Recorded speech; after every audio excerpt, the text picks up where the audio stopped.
الحمد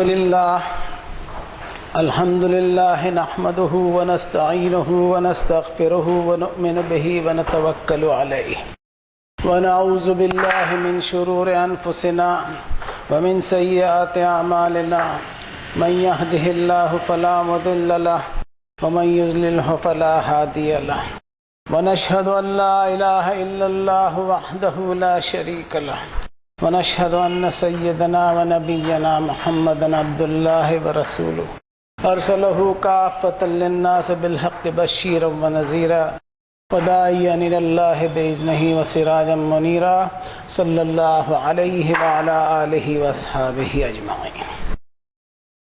اللہ کی حمد اور اس کی تعریف و توصیف بیان کرتا ہوں۔ سارے زمین اور آسمان مل کر اس کی تعریف کریں، ساری مخلوق مل کر اس کی حمد و ثنا بیان کرے، لیکن اس کے کلمات، اس کی تعریف کبھی ختم نہ ہو۔ اس کی تعریف کی، اس کی صفتوں کی کوئی انتہا نہیں۔ قل لو كان البحر مدادا لكلمات ربي لنفد البحر قبل ان تنفد كلمات ربي ولو جئنا بمثله مددا۔ سارے سمندروں کی سیاہی بنا لی جائے اور ان سمندروں کی سیاہی کو اور ملٹیپلائی کر لیا جائے اور اللہ تعالیٰ کی تعریف اور صفات لکھنی شروع کی جائے تو یہ ساری چیزیں ختم ہو جائیں گی، لیکن ہمارے رب کی تعریف کبھی ختم نہ ہو۔ کیسے ختم ہو اس کی تعریف؟ جبکہ ایک انسان اگر صرف اپنے آپ پر ہی اپنے رب کی عنایتیں گننا چاہے تو کبھی گن نہ سکے۔ اس کی ہر مخلوق، ہر کریشن میں اس کے کلمات، اس کی صفات، اس کی نشانیاں دیکھی جا سکتی ہیں۔ اس کی نعمتوں کو، اس کی قدرتوں کو، اس کی قوتوں کو، اس کی مہما کو اپنی محدود زبان اور لمیٹڈ لینگویج میں کور نہ کیا جا سکے۔ اپنی ہر مخلوق پر اس کے بے شمار احسانات ہیں۔ ایسا ہی ایک عظیم الشان احسان اس نے ساری انسانیت پر کیا کہ رسول کریم حضرت محمد صلی اللہ علیہ وسلم پر اپنی آخری کتاب قرآن مجید کو نازل کیا اور انہی رسول کو ساری انسانیت کے لیے رول ماڈل بنا کر اس دنیا میں بھیجا، جس کے بارے میں فرمایا الف لام میم تلک آیات الکتاب الحکیم، یہ آیتیں ہیں ایسی کتاب کی جو حکمت سے بھرپور ہے۔ اب جب ہمیں اس کی آیتیں ہی نہیں سننی ہیں اور اس کی آیتیں پڑھنی اور سمجھنی ہی نہیں ہے تو پھر حکمت ہمیں کہاں سے ملے اور ہمارا تزکیہ کیسا ہو، وزڈم ہمیں کس طرح ملے؟ تاریخ اس بات کی گواہ ہے، ہسٹری اس بات کا ایویڈنس دیتی ہے کہ یہی وہ کتاب تھی جس کے پیش کرنے سے 23 برس میں آدھی دنیا ایمان کے گود میں تھی۔ انہی رسول صلی اللہ علیہ وسلم کی یوم پیدائش ہم ہر سال مناتے ہیں، جیسے ابھی کچھ دنوں پہلے حضرت عیسیٰ علیہ السلام کی یوم پیدائش منائی گئی۔ رسول اللہ کی پیدائش والے دن میں ہم ان کی یاد میں جلوس نکالتے ہیں، اور جلوس میں ہمارا مقصد کیا ہوتا ہے؟ مقصد ہوتا ہے ہمارا دوسروں کو ہماری تعداد دکھانے کا، پراؤڈ ٹو بی اے مسلم کا ایک مظاہرہ کرتے ہیں۔ اس جلوس میں سڑکیں جام کرتے ہیں، نوائز پولیوشن پھیلاتے ہیں، لاؤڈ اسپیکر میں ہم نے زور زور سے نعرے لگانے کا سسٹم شروع کر دیا، اور یہ سب کر کے ہم نے کتنوں کا حق مارا ہے ذرا غور کریں۔ اس بیمار کا حق مارا ہے جو سڑکیں جام ہونے کی وجہ سے جان بچانے کی خاطر اسپتال نہ جا سکا۔ ان غریب رکشے والوں اور مزدوروں کا حق چھینا ہے جو راستہ بند ہونے کی وجہ سے اپنی مزدوری نہ کر سکے اور اپنا چولہا نہ جلا سکے۔ ان دکانداروں کا حق دبایا ہے جن کو اپنی دکانیں بند رکھنی پڑی۔ ہم انہی رسول کی سنتوں کا دعویٰ بہت کرتے ہیں، لیکن افسوس کے ساتھ کہنا پڑتا ہے کہ ہم نے صرف ظاہری سنتوں پر فوکس کیا۔ سنتوں کے نام پر ہمیں اتنا ہی یاد ہے کہ سیدھے ہاتھ سے پانی پیو، الٹے ہاتھ سے مت پیو، بیٹھ کر پانی پیو، کھڑے رہ کر نہ پیو، کھجور سے ہی روزہ کھولو، اور ایسی چند اور سنتیں جو ہمیں یاد ہیں، اور اخلاقی سنتیں ہم سے رخصت ہو گئی۔ رسول اللہ صلی اللہ علیہ وسلم کی تعلیم کو ہم نے پرسنالٹی کلٹ اور شخصیت پرستی والی بنا دیا، جبکہ جس کتاب کو انہوں نے پیش کیا وہ پرنسپل کلٹ اور اصول رخی اور گاڈ اورینٹڈ لائف کی تعلیم دیتی ہے. اخلاقی سنتیں ہم حدیث شریف میں دیکھیں گے تو ایک حدیث شریف آپ کو سناتا ہوں. لا تنزلوا علی جواد الطریق ولا تغدوا علیہ الحاجات او کما قال علیہ الصلوۃ والسلام. رسول اللہ نے فرمایا کہ راستے کے درمیان پڑاؤ مت ڈالا کرو، راستے کی اڑچن نہ بنو، اس لیے کہ لوگوں کے حقوق اور لوگوں کے ادھیکار تم پر نکلتے ہیں. راستے کا بھی تم پر حق نکلتا ہے. راستے کا اگر حق ادا تمہیں کرنا ہو تو راستے کی کبھی اڑچن اور رکاوٹ نہ بنو. لیکن ہمیں عبادت کے معاملوں میں تماشے کرنے سے ہی فرصت نہیں ہے، ایسے تماشے کرتے ہیں. ایک اور حدیث شریف بتاتا ہوں. یا ایھا الناس اربعوا علی انفسکم فانکم لا تدعون اصم او غائبا انہ معکم انہ سمیع قریب تبارک اسمہ وتعالی جدہ او کما قال علیہ الصلوۃ والسلام. ایک صحابی رسول حضرت ابو موسیٰ اشعری کہتے ہیں کہ ہم رسول اللہ صلی اللہ علیہ وسلم کے ساتھ سفر میں تھے. جب ہم کسی وادی پر پہنچے تو ہم لا الہ الا اللہ اور اللہ اکبر کہتے ہوئے ہماری آوازیں بلند ہو گئی. تو رسول اللہ نے کیا فرمایا؟ یہ فرمایا کہ لوگوں تم چیخ چیخ کر اللہ کو کیا سنانا چاہ رہے ہو؟ ذرا اپنی اور دوسروں کی جانوں پر رحم کھاؤ. کیا تم کسی بہرے یا غائب کو پکار رہے ہو؟ اللہ تو تمہارے ساتھ ہے، اتنا قریب ہے کہ دل کی آہٹ بھی سنتا ہے. اب ان دو حدیثوں کے تحت ہم ہمارے جلسے جلوسوں کو، سڑکوں کو جام کرتے ہوئے ہمارے بڑے بڑے گیٹس جو ہم تیار کرتے ہیں اور ہمارے شور غل کو، ہماری مذہبی تقریبات کو ہم سمجھ لیں. اللہ کی تکبیر بیان کرنے میں بھی رسول اللہ نے آوازوں کو دھیمی کرنے کی تعلیم دی، اور ہم ہے کہ نوائز پولیوشن پھیلاتے چلے جا رہے ہیں. یہ اخلاقی حدیثیں نہیں بتائی جاتی، لیکن دوسری گپے بازیاں ضرور بتائی جاتی ہیں.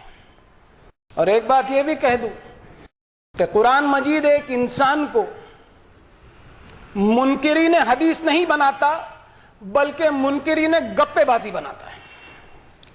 سورۃ الانفال کی ایک آیت ہے، اس پر ذہن جاتا ہے کہ اللہ تعالیٰ نے فرمایا کہ یا ایھا الذین آمنوا ان تتقوا اللہ یجعل لکم فرقانا.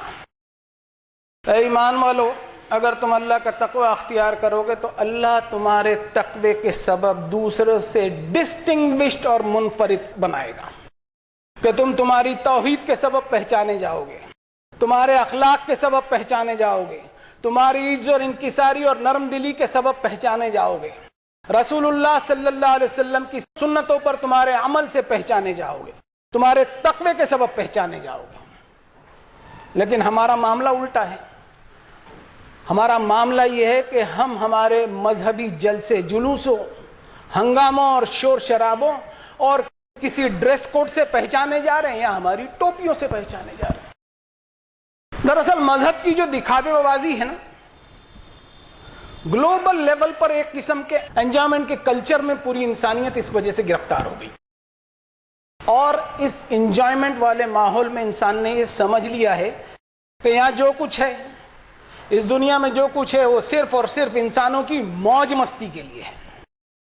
اور یہی موج مستی مذہبوں میں گھس گئی ہے، اس لیے کہ انسان ان ساری لذتوں میں ہی اپنی تسکین کو تلاش کرتے رہتا ہے، جبکہ انسان اپنے پرسنل انٹرسٹ کے ساتھ ساتھ ایک ایسی ذمہ داری کی زندگی جینے کے لیے اس دنیا میں پیدا کیا گیا ہے کہ وہ اپنی آنے والی ہمیشہ کی دنیا کو، یعنی آخرت کی دنیا کو کامیاب بنانے کی کوشش میں جیون گزارے.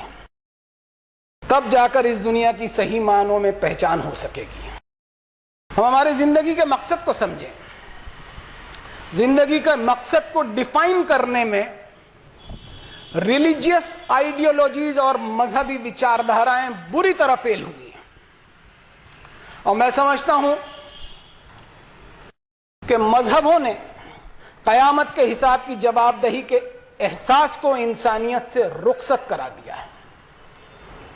اور معافی کے ساتھ کہنا چاہوں گا کہ اسلام بھی اس سے کوئی اچھوتا نہیں ہے. جیسے دوسرے ریلیجن بغیر اسکرپچرز کے مائتھولوجیکل بلیف پر چل رہے ہیں، ٹھیک ویسے ہی اسلام وداؤٹ قرآن پریویل ہوتا دکھائی دیتا ہے۔ انسان کسی بھی مذہب کا ماننے والا ہو، اس مذہب کی اصل، اس کی ریئلٹی، اس میں انسانی قدریں اور ہیومن ویلیوز، اس میں اس دنیا کے بنائے جانے کی حقیقت، انسان کے اس دنیا میں پیدا کیے جانے کا مقصد رسم و رواج، اندھ وشواس اور گپے بازیوں کے بلینکٹ کے نیچے دب کر رہ گئے۔ کیا اس دنیا میں مذہبوں کا اکال پڑا ہوا ہے؟ مذہبوں کی کمی ہے دنیا میں؟ ایک اکیلے مالک کی عبادت کے لیے ہم کتنے تماشے کرتے ہیں یہ سوچیں۔ اور ایک نیا تماشا 12 ربیع الاول کے جلوس میں پڑوسی ملک میں ایک ایڈ ہوا۔ عید میلاد کے 20 سال کے جلوس میں حور کے آ جانے سے اچانک سب لوگ حیران ہو گئے۔ حور کے آ جانے سے ایک نوجوان لڑکی کو خوبصورت سے وائٹ لباس میں میک اپ سے سجا کر اس کو ایک سواری پر بیٹھا کر گھمایا گیا اور جنت کی حور کا ایک بھونڈا ڈسپلے کیا گیا۔ کل تک مسجد نبوی اور کعبۃ اللہ کے مونومنٹس بنا کر ڈسپلے کیے جاتے تھے، اب ہماری کم سے کم اتنی تو ترقی ہو گئی کہ جنت کی حور کا ڈسپلے بھی ہم نے کر دیا۔ ڈسپلے آف فینسی فلنس، منورنجن کا ایک بھونڈا ڈسپلے، اور وہ بھی محمد صلی اللہ علیہ وسلم کے نام پر۔ پھر کیا اب اللہ تعالیٰ سے ہم پر کوئی رحم کی امید کی جا سکتی ہے کیا؟ سوچیں ہم، وہ کتاب جو محمد صلی اللہ علیہ وسلم نے دنیا کو پیش کیا، وہ انسان کو ایک ایسا کنوکشن والا بناتی ہے کہ اس کا ایمان کبھی ڈگمگائے نہیں، اس کو اس بات کا مضبوط احساس ہو کہ ایک اکیلے اللہ کی بندگی کوئی فینسیفل ورشپ اور رسمی عبادت یا کالپنک عبادت نہیں، بلکہ ایک اٹل حقیقت ہے، اٹل سچائی ہے۔ اس کو اس بات کا قوی احساس ہو کہ اسے اپنے رب کی طرف لوٹنا ہے، اور اس طرح والذین اتقوا فوقہم یوم القیامہ، قیامت جو ساری دنیا کی موت ہوگی اس کو اپنے سر پر ایک بوجھ محسوس کرتے ہوئے جیون گزارے۔ یہاں ایک بات کہنا میں ضروری سمجھتا ہوں کہ ہمارے فینسیفل ٹریڈیشنز کی وجہ سے عام طور پر بڑے ہی فخر کے ساتھ ایک فقرہ کہا جاتا ہے کہ مومن کو موت سے ڈر نہیں لگتا۔ بولنے اور سننے میں تو بہت اچھا لگتا ہے، لیکن اس سے مومن ہونے کا اور جنت میں داخلے کا ایک بناوٹی گیٹ پاس اور ایک سرٹیفکیٹ حاصل ہوتا دکھائی دیتا ہے، جس کی کوئی حقیقت قرآن مجید میں نہیں ملتی۔ یہ فقرہ جو ہے اپنے قولی ایمان پر مطمئن ہونا سکھاتا ہے، ایک سینس آف سیٹسفیکشن میں جینا سکھاتا ہے۔ مجھے یہ بات کبھی اپیل ہوتی ہی نہیں، اس لیے کہ مومن کو ہمیشہ اس بات کا ڈر ستانا چاہیے کہ اگر موت آ گئی تو عمل والی دنیا سے اٹھا کر سزا اور جزا والی دنیا میں پہنچا دیا جائے گا، اور اپنی نیکیوں کا بینک بیلنس اگر نہیں ہوگا تو عمل کرتے ہوئے ڈپازٹس کیسے بڑھا پائے گا۔ نکاح کے خطبے میں ایک آیت پڑھی جاتی ہے اکثر، یا ایھا الذین آمنوا اتقوا اللہ حق تقاتہ ولا تموتن الا وانتم مسلمون، جس میں ایمان والوں سے خطاب کیا جاتا ہے کہ اللہ کا تقوی ایسا ہو کہ تمہیں اس حال میں موت نہ آ جائے کہ تم اس کی نافرمانی میں ملوث رہو، ایسی صورت حال میں رنگے ہاتھوں دھر لیے جاؤ گے۔ پھر نبیوں کو بھی موت کی فکر ستاتی ہے، سورہ یوسف میں ملتا ہے فاطر السماوات والارض انت ولی فی الدنیا والآخرہ توفنی مسلما والحقنی بالصالحین۔ حضرت یوسف علیہ السلام دعا کرتے ہیں کہ یا اللہ مجھے وفات اس حالت میں آئے کہ میں آپ کی فرما برداری میں رہوں اور میرا الحاق آپ صالحین بندوں میں کیجیے۔ یہ کہاں سے ایک ریلیکسیشن، نڈرتا اور بے خوفی آ گئی کہ مومن کو موت کی فکر نہیں ستاتی؟ دراصل کہیں نہ کہیں ایک لاشعوری طور پر یہ بات ہمارے ذہنوں میں پیوست ہو گئی ہے کہ مسلم گھرانے میں پیدا ہو گئے، 5 وقت کی نمازیں پڑھو، رمضان میں روزوں کو مینٹین کرتے رہو، پیسہ پانی ہو تو حج پہ حج اور عمرے پہ عمرے کرتے چلے جاؤ، بس دنیا میں اتنی ڈیوٹیز ہے، اس سے زیادہ نہیں۔ وَغَرَّهُمْ فِي دِينِهِمْ مَا كَانُوا يَفْتَرُونَ، یہ ایسا فیبریکیٹڈ اور من گھڑت بنایا ہوا فلسفہ ہے جو قرآن سے کوئی میل جول نہیں کھاتا. ضرورت ہے کہ ہم اللہ کے واعظ کو پہچانیں. یا ایھا الناس قد جاءتکم موعظۃ من ربکم.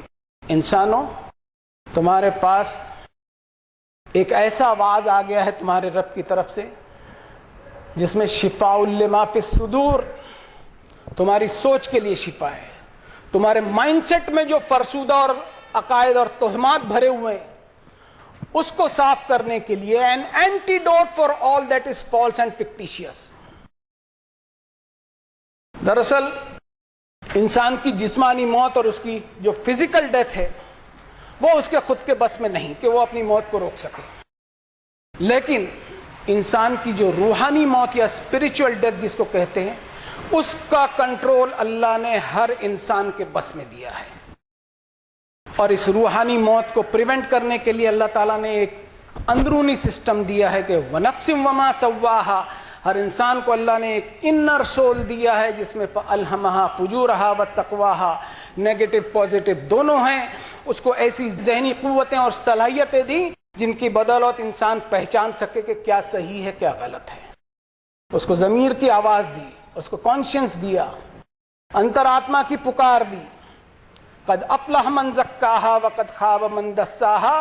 اب جس نے اس آواز کو رسپونڈ کرتے ہوئے اپنے آپ کا سدھار کر لیا تو وہ اسپرچل ڈیتھ سے اور روحانی موت سے وہ بچ گیا.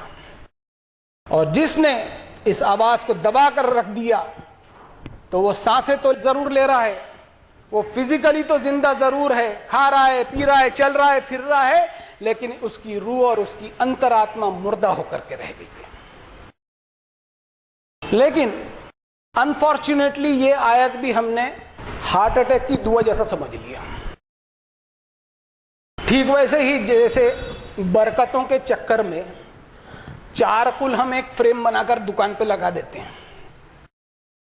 ان چار قل میں بھی مجھے ہنسی آتی ہے، ایک بات سمجھ بھی نہیں آتی کہ تین قل میں تو وحدانیت اور ہر قسم کے نیگیٹو جو ظاہری ہوں یا چھپے ہو اللہ تعالیٰ ان سے حفاظت فرمائے اور اپنی ریفیوج میں ہمیں رکھے. یہ تین قل تو سمجھ میں آتے ہیں، لیکن چوتھا قل وہ ہے سورۃ الکافرون میں قل یا ایھا الکافرون جسے شروع ہوتی ہے وہ سورت. اس کا ریلیونس مجھے آج تک سمجھ میں نہیں آیا. یہ ایک ایسا سپرسٹیشیس بلیف بنایا گیا جس میں قرآن کی آیتوں کا سہارا لیتے ہوئے جسٹیفائی کیا گیا. قرآن مجید سے نکالے ہوئے ایک اندھ وشواس سے زیادہ کچھ نہیں ہے یہ. اب ایسی صورت میں میں سمجھتا ہوں کہ ہم خود ہی قرآن مجید کو نعوذ باللہ ڈاؤن گریڈ کرتے ہیں. 31 دسمبر ہے آج، سال 2021 کا آج آخری دن ہے. آنے والے سال کی مبارکباد کے میسیجز ہول سیل میں دیے جائیں گے، copy paste forward, copy paste forward. آنے والے سال کو ہم مبارک کس طرح بنائیں اس پر بات نہیں ہوتی. یہ دنیا کوئی کھیل کا میدان یا پلے گراؤنڈ نہیں ہے کہ ٹائم پاس کیا جائے. اللہ تعالیٰ کی دی ہوئی یہ زندگی انسان کو بھرپور اپارچونیٹیز کا اور موقع دیتی ہے کہ انسان بہت کچھ سیکھ سکے اس میں. اور یہ زندگی کوئی منورنجن یا ہالیڈے انجوائمنٹ کے لیے نہیں ہے. آنے والے سال کو ہم مبارک اس سمے بنا سکتے ہیں جب ہمیں اپنے ماضی پر خیال ہو، اپنے پاسٹ پر ہمیں ندامت ہو کہ سن 2021 والے سال میں ہم نے کیا کیا خرافاتیں کی. کیا اس پر ہمیں ندامت ہے؟ کیا اس پر توبہ کرنے کی ہمیں توفیق ہو رہی ہے یا نہیں؟ ہر شخص اپنے آپ کا محاسبہ کرے. میں بھی اپنے آپ کو یہ نصیحت کرتا ہوں. ضرورت ہے کہ قرآن مجید کی اس آیت پر غور کیا جائے جس میں فرمایا کل نفس بما کسبت رہینہ. ہر نفس اپنے کیے کے بدلے گروی رکھا ہوا ہے. اس دنیا میں گردش کا نظام چل رہا ہے لیکن یہ گردش کبھی رکتی نہیں. دن رات اپنی اپنی باری پر آتے ہیں. چاند کی تاریخیں، سورج کی تاریخیں بدلتی رہتی ہیں. اسی طرح سن 2021 اب 2022 میں تبدیل ہو جائے گا، جو اس بات کا سبق دے رہا ہے کہ اس دنیا کا بھی دور بدلے گا اور آخرت کا ہمیشہ کا دور آئے گا. اس کی گہرائی کو ہم سمجھیں کہ رات کا اندھیرا آنے سے پہلے ہم اپنے دل کے اجالے کو صحیح استعمال کر لیں۔ نصیحتیں کتنی بھی لاجیکل ہو، اس وقت ہی اس کا اثر ہوتا ہے جب انسان میں سیریسنس اور سنجیدگی ہو۔ ضرورت ہے کہ اللہ تعالیٰ کے وعظ و نصیحت کے تعلق سے سنجیدگی پیدا کریں ہم، اس لیے کہ ہماری غلطیوں کو سدھارنے اور مقصد کو حاصل کرنے کے لیے 1 سال ہماری زندگی سے کم ہو گیا۔ بارک اللہ لنا ولکم فی القرآن العظیم ونفعنا وإیاکم بالآیات والذکر الحکیم انہ تعالی جواد کریم ملک بر رؤوف الرحیم فاستغفروہ ثم توبوا الیہ ان ربی قریب مجیب۔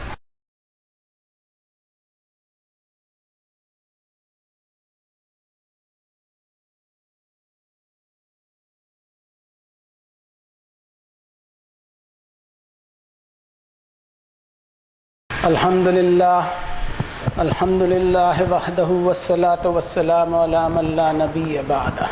اعوذ باللہ من الشیطان الرجیم، بسم اللہ الرحمن الرحیم۔ ان اللہ وملائکتہ یصلون علی النبی یا ایھا الذین آمنوا صلوا علیہ وسلموا تسلیما۔